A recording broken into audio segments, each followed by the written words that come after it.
Танцпол на крышах припаркованных в одном из казанских дворов автомобилей устроила сегодня рано утром неизвестная девушка. О произошедшем весь город узнал еще до того, как владельцы поврежденных машин написали заявление в полицию.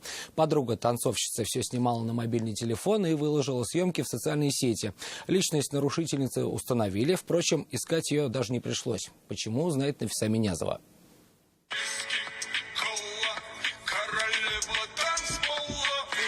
Вместо танцпола крыши чужих автомобилей, припаркованных в одном из дворов на улице Ада-Арадского.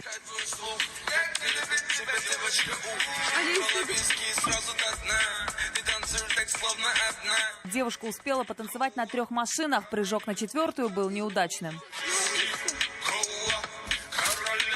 Вторую попытку взойти на эту сцену девушки предпринимать не стали и ушли. Владельцев автомобилей утром ждал неприятный сюрприз.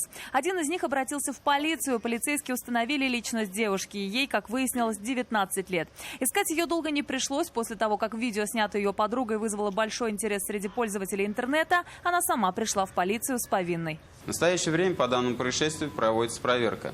По факту повреждения автомобиля назначена экспертиза, по результатам которой будет принято процессуальное решение. От ног этой дамы пострадали 3 автомобиля – Renault, Daewoo и Kia Optima. Заявление написал только владелец последней. Остальные претензий к ней не имели. Нафиса Минязова, Константин Бушуев, Вызов 112.